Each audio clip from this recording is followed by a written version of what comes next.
Razón de Estado con Dionisio Gutiérrez. ¿Se ha preguntado usted qué quieren decir quienes afirman que las democracias occidentales están decayendo y que el modelo de la libertad individual, la propiedad privada y el libre mercado es un fracaso? Será mejor que se pregunte quiénes lo dicen y por qué. La riqueza y la prosperidad de las que hoy todavía se benefician la mayoría de los habitantes del planeta se debe precisamente al modelo de la democracia liberal y al capitalismo con sentido social, el cual vio sus mejores días cuando sobresalían la certeza jurídica, la igualdad de todos ante la ley y la decencia de los políticos. Es cierto que este es un modelo que, a pesar de ser el único conocido que ofrece resultados, debe evolucionar y modernizarse para estar a la altura de los tiempos. Pero también es cierto que en gran medida su desgaste y el desencanto que ha provocado se debe al comportamiento de políticos incapaces, deshonestos y narcotraficantes, quienes encima usan la ideología como instrumento de choque y confusión y avanzan con la bandera del populismo, que no es más que pan para algunos hoy, hambre mañana para todos. Vivimos en un mundo en el que escasean las oportunidades y se trabaja más para, en demasiados casos, ganar igual o menos. La desinformación y la mentira nos han hecho desconfiados y dificultan que alcancemos acuerdos para luchar por causas comunes. Por eso debemos volver al sentido común y a los valores que construyeron el mundo libre, próspero y desarrollado, hoy en peligro por la plaga de políticos que se dedican al saqueo de los dineros públicos y a actuar de forma populista y autoritaria para perpetuarse en el poder. Por eso, en México debe ganar Xochitl Gálvez, porque la otra candidata va a quebrar a México y hará más pobres a todos los mexicanos. Por eso, en Guatemala deben renunciar la autoritaria fiscal general y su banda de golpistas, defensores de la corrupción y el narcotráfico. Por eso, el mundo libre debe liberar a los pueblos de Cuba, Nicaragua y Venezuela, sacando a patadas a sus criminales dictadores. Por eso Lula en Brasil y Petro en Colombia se deben comportar, Noboa en Ecuador y Milei en Argentina deben tener éxito, y Tuto Quiroga debe ser el próximo presidente de Bolivia. Estos son los hechos que nos devuelven a la racionalidad política, a la decencia de la democracia republicana y a los valores de la libertad. Para América Latina, 2024 y los años que vienen serán de grandes desafíos para preservar y promover democracias funcionales y para aprovechar las oportunidades que permitan el avance y la evolución de sus pueblos. En la Argentina postkirchnerista, Javier Milei heredó una economía al borde del abismo. Con un elevado nivel de gasto público, una masiva emisión de deuda y moneda, el país concluyó el 2023 con una inflación del 211%. A finales de ese año, el presidente Milei promulgó un decreto de necesidad y urgencia para transformar la economía argentina, una de las 8 menos libres del mundo. Los mercados han reaccionado favorablemente a su plan, pero aún enfrentan desafíos judiciales y legislativos, especialmente por parte de la oposición radical. Si su reforma prospera, Argentina podría experimentar un auge económico sin precedentes en décadas. En Guatemala, a pesar de la necedad golpista de las fuerzas criminales que tenían control casi total del Estado guatemalteco, Bernardo Arévalo tomó posesión y tiene ahora la oportunidad de rescatar el Estado guatemalteco para insertarlo en la senda del desarrollo, en democracia y libertad. En Ecuador, el presidente Daniel Noboa enfrenta las estructuras criminales que dejó instaladas el correísmo, que desató una ola de violencia, incluyendo ataques con bombas, secuestros de policías y la ocupación de un estudio de televisión. Ecuador está asediado por cárteles colombianos y albaneses, con fuertes lazos con los cárteles mexicanos, especialmente el de Sinaloa, también legado del correísmo.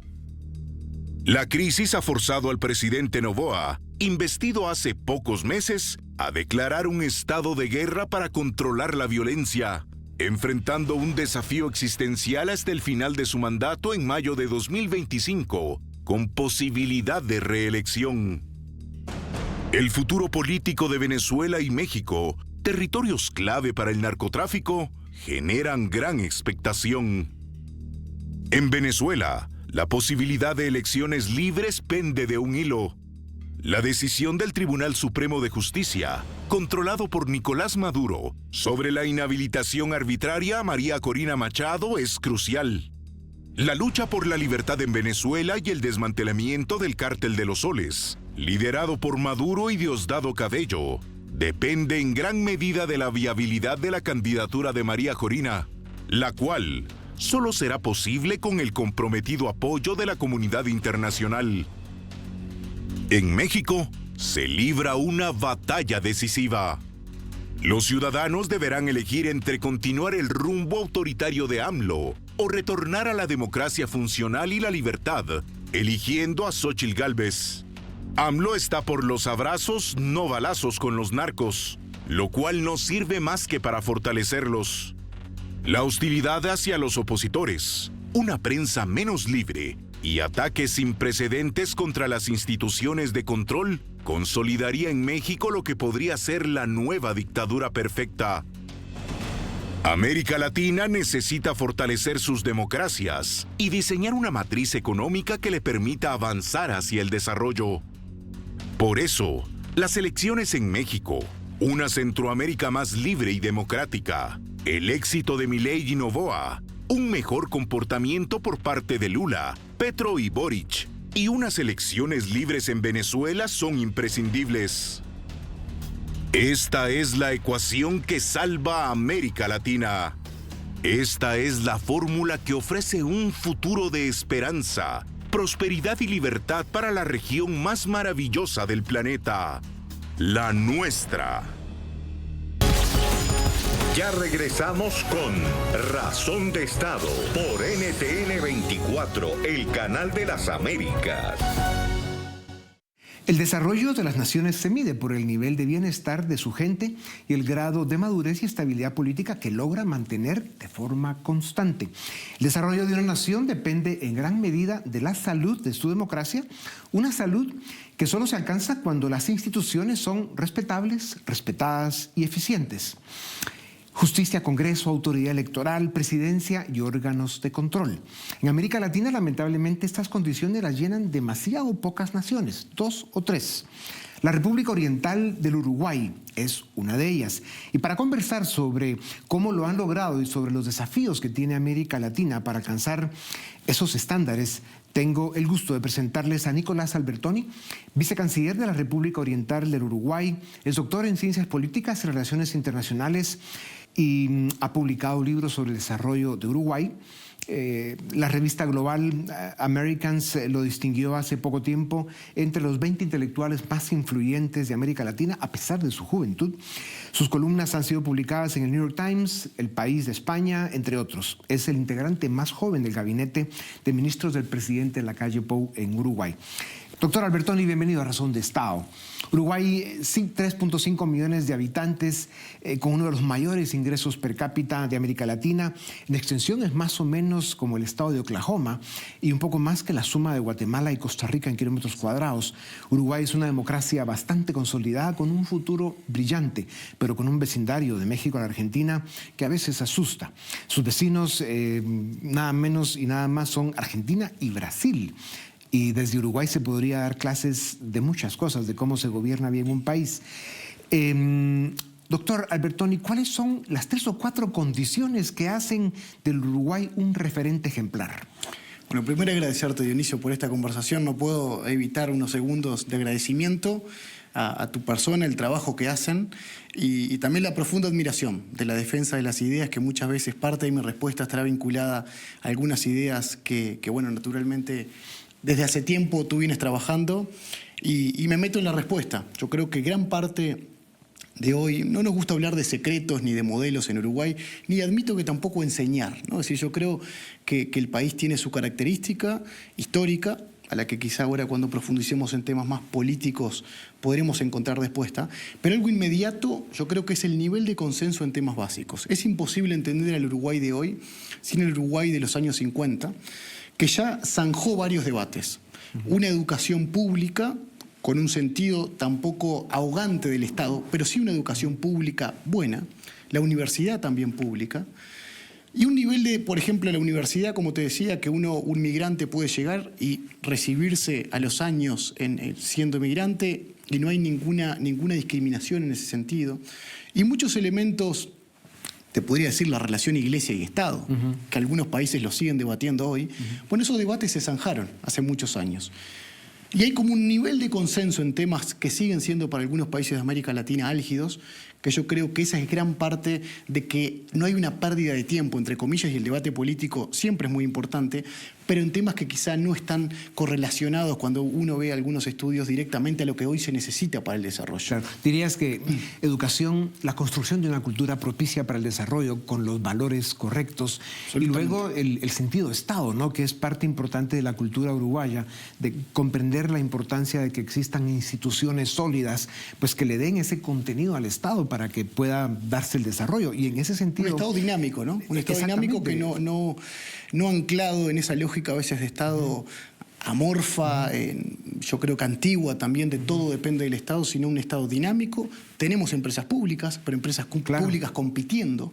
Entonces, yo creo que ahí es donde encontramos ese óptimo de la visión económica, ¿no? ¿Y cómo navega Uruguay en estos tiempos en los que la democracia en la región, en América Latina, enfrenta desafíos complejos, ¿no? El barómetro de las Américas muestra una caída en el apoyo a la democracia del 68% en el 2004 al 59% ahora, y el deterioro está aumentando en este momento de forma dramática. ¿Cuáles consideras que son los principales factores de ese desencanto? Bueno, hay algunos factores, yo creo, regionales en general. Yo creo que es un desafío hoy para la política en general. Yo creo que las redes, el mundo de las telecomunicaciones ha influido en eso de no ver necesariamente la democracia como la solución a veces a los problemas. Hay un dato que tú lo mencionabas ahí, que a mí me preocupa en la región, que siempre digo que es ese polvo que está debajo de la alfombra y por eso hay que cuidar los rasgos populistas a veces.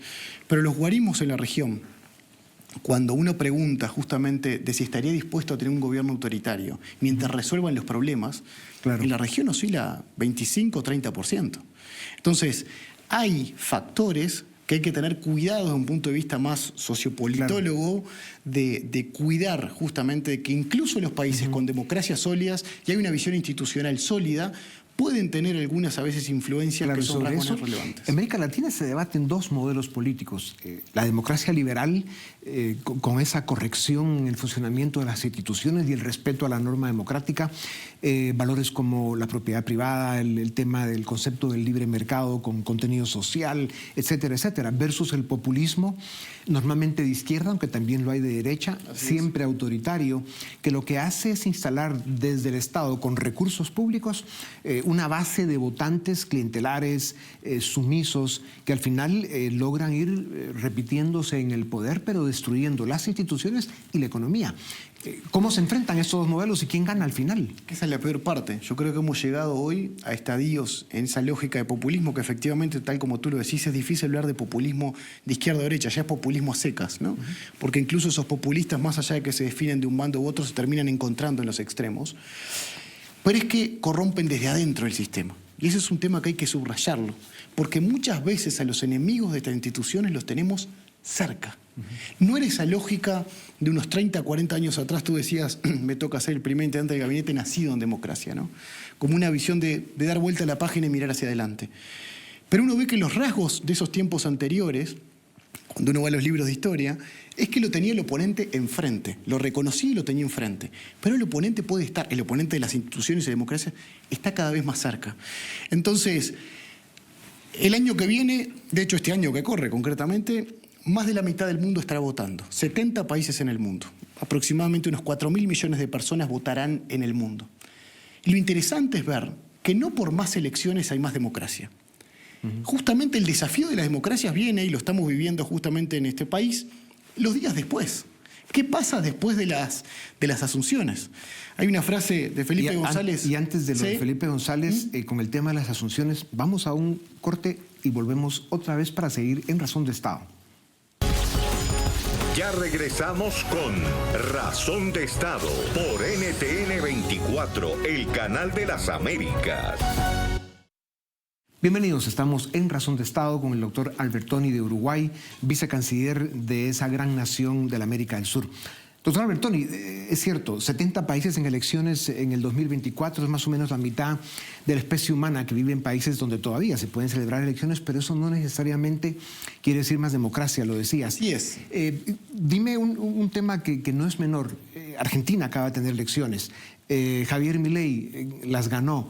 Tiene un desafío extraordinario en una Argentina vecina del Uruguay, donde el peronismo populista llevó a ese país a casi un 50% de pobreza, 150% de inflación, un país casi quebrado y con una población, acabamos de estar por allá, deprimida. ¿Qué pasa con Javier Milei en la presidencia, sobre todo si le va bien? ¿Qué sucede en Uruguay? Hoy desde mi rol, Dionisio, se me complica un poco más a veces hablar de los países, en el sentido, pero sí lo vemos, es un país hermano, digo hablar de otros gobiernos, que a veces siempre después esos genera titulares, pero lo que sí concretamente estamos viendo un gobierno que asumió de forma una transición pacífica, más allá de que claramente la visión entrante era muy diferente a la visión saliente, pero se dio de forma pacífica. Yo creo que ahora después las lógicas de la acción de gobierno terminan haciendo más, la palabra quizás sería moderados los debates, las visiones, que no son a veces los léxicos de campaña, de esa efervescencia de la campaña política, pero vemos que va a haber muy buen diálogo con nuestro país, ya lo estamos teniendo, así que vemos con esperanza, claro. Te lo digo. El éxito de Argentina es el éxito no solo de la Argentina, sino de sus vecinos de América Latina y del mundo, ¿no? Porque el peronismo populista que destruyó esta gran nación es un cáncer que se fue, digamos, ampliando hacia el resto de América Latina. Hoy estamos viendo que se quiere instalar en México, lo cual es una tragedia, pero de eso no vamos a hablar.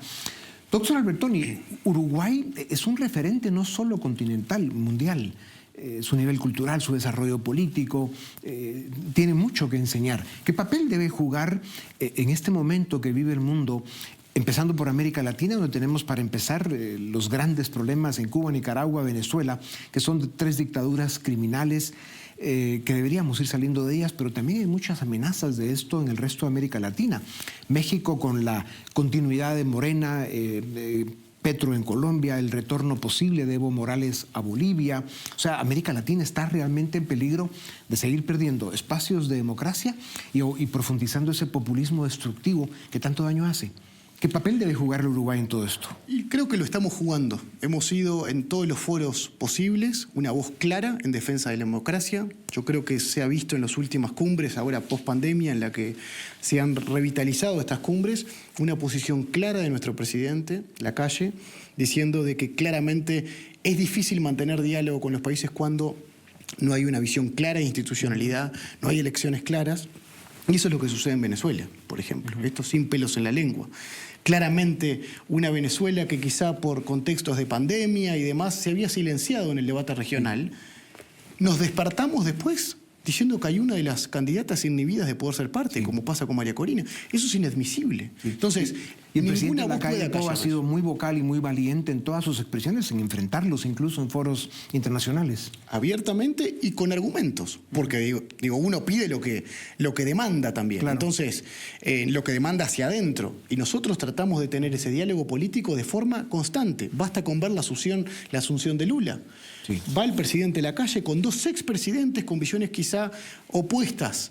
El presidente Sanguinetti y el presidente Mujica. En cuanto a apuestas, Mujica y Sanguinetti, pero también con el presidente Lacalle. Entonces, hay una cuestión de diálogo que está impregnado en ese ADN de la política uruguaya, que yo creo que es gran parte de lo que nos beneficia hoy como nación, pero también lo que pedimos a otras naciones hermanas. Sí. Tienen elecciones este año en el Uruguay también, como parte de ese enorme número de elecciones que vienen. Sabemos que te han encargado ya empezar a coordinar lo que sería la continuidad de un plan de gobierno si el partido de ustedes gana las elecciones. ¿Por qué es tan importante la continuidad en las políticas públicas para alcanzar el desarrollo? Celebramos que haya sido a ti a quien te designan esa enorme responsabilidad, además bien ganada. Cuéntanos un poco de eso.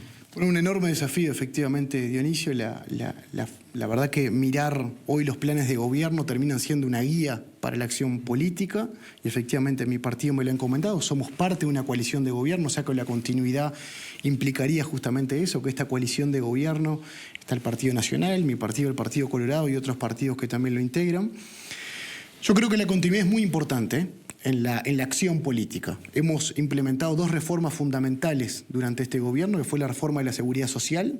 Teníamos un desafío piramidal que lo viven muchos países del mundo. Básicamente son más los jubilados que los aportantes, los pasivos que los aportantes. Eso es un desafío que también lo tiene Europa. Se ha generado una reforma de la seguridad social.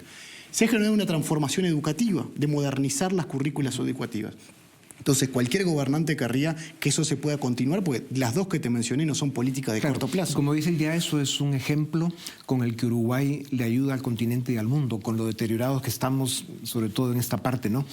Doctor Albertoni, el narcotráfico, la corrupción son otro problema gravísimo en América Latina. La criminalización de la política, la captura de los estados, que están en este último eslabón, que es la captura de los sistemas de justicia. Eso es un fenómeno brutal. ¿Cómo se libra Uruguay de esto? ¿Cómo logra tener los números de seguridad, de solidez institucional y de fortaleza democrática? Sí. ¿Cuál es la clave? Sí, hay que decirte, Dionisio, no son batallas ganadas, ¿no? Yo creo que claramente es un desafío transfronterizo el que tú mencionás, pero con mucha implicancia en la política doméstica de seguridad. Uruguay no piensa que, a diferencias de otras, que tampoco nada es batalla ganada en política, pero sí hay un nivel de consenso. En esto sabemos que es un desafío latente, que está en la esquina la posibilidad de que eso sea un desafío, no quizá como destino de una visión de narcotráfico, además que otros países lo viven en la región, pero sí de tránsito. Somos un país portuario, por esencia, entonces tenemos ese desafío. Y lo estamos haciendo con los recursos y el contacto regional y la integración regional, extremando las posibilidades, ¿no? Esto es un desafío que, a diferencia de otros, nunca es solo, porque es imposible pensar en esto sin el diálogo entre los países vecinos. Entonces yo creo que ahí hay un nivel de consenso de que es un desafío para todos. Uruguay, obviamente con un nivel militar no de potencia, sino más bien de un país que busca y promotor de la paz, sabe que hoy tiene un desafío diferente, que ya es fortalecer su servicio militar, no con una lógica de guerra anterior, sino que hoy esa lógica de guerra es contra justamente ese narcotráfico, el tránsito de personas, el tráfico de personas, que genera una nueva lógica de guerra, porque así hay que llamarlo, para disminuirlo, porque es un flagelo para nuestra sociedad. Pues tú representas a una generación de latinoamericanos que no todos los que quisiéramos, pero eres un referente ejemplar que ya está participando en la política, además con una visión de largo plazo, y esperamos verte muy presente no solo en el Uruguay, sino en América Latina, y que don Nicolás Albertoni pues algún día ocupe esos espacios que merece y que América Latina y sobre todo Uruguay necesitan. Doctor Albertoni, muchas gracias. Ánimo con las batallas, suerte este año. Y gracias por todo el trabajo que haces también. El gran trabajo que está haciendo el presidente Lacalle Pou puedan continuarlo con el siguiente gobierno del mismo partido, porque eso es lo que América Latina necesita, la continuidad de los buenos proyectos. Así es, continuar para seguir haciendo y contribuyendo hacia el desarrollo. Sin duda alguna. Gracias. Gracias, Denis. A ustedes también gracias por acompañarnos una vez más. Esto es Razón de Estado.